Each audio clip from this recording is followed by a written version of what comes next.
महावीर चपरगौडीले सलामी अर्पण गरिरहेको हामीले दृश्य हेरिरहेका छौँ। शपथ गरिरहनु भएको छ।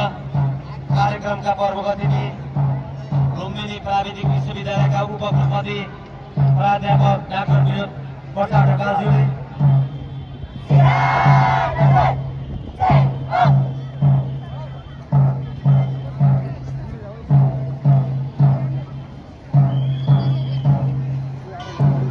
हामी पछाडि देखिरहेका छौँ मनोकामना पब्लिक एकाडेमी मार्च अन गरिसक्यो।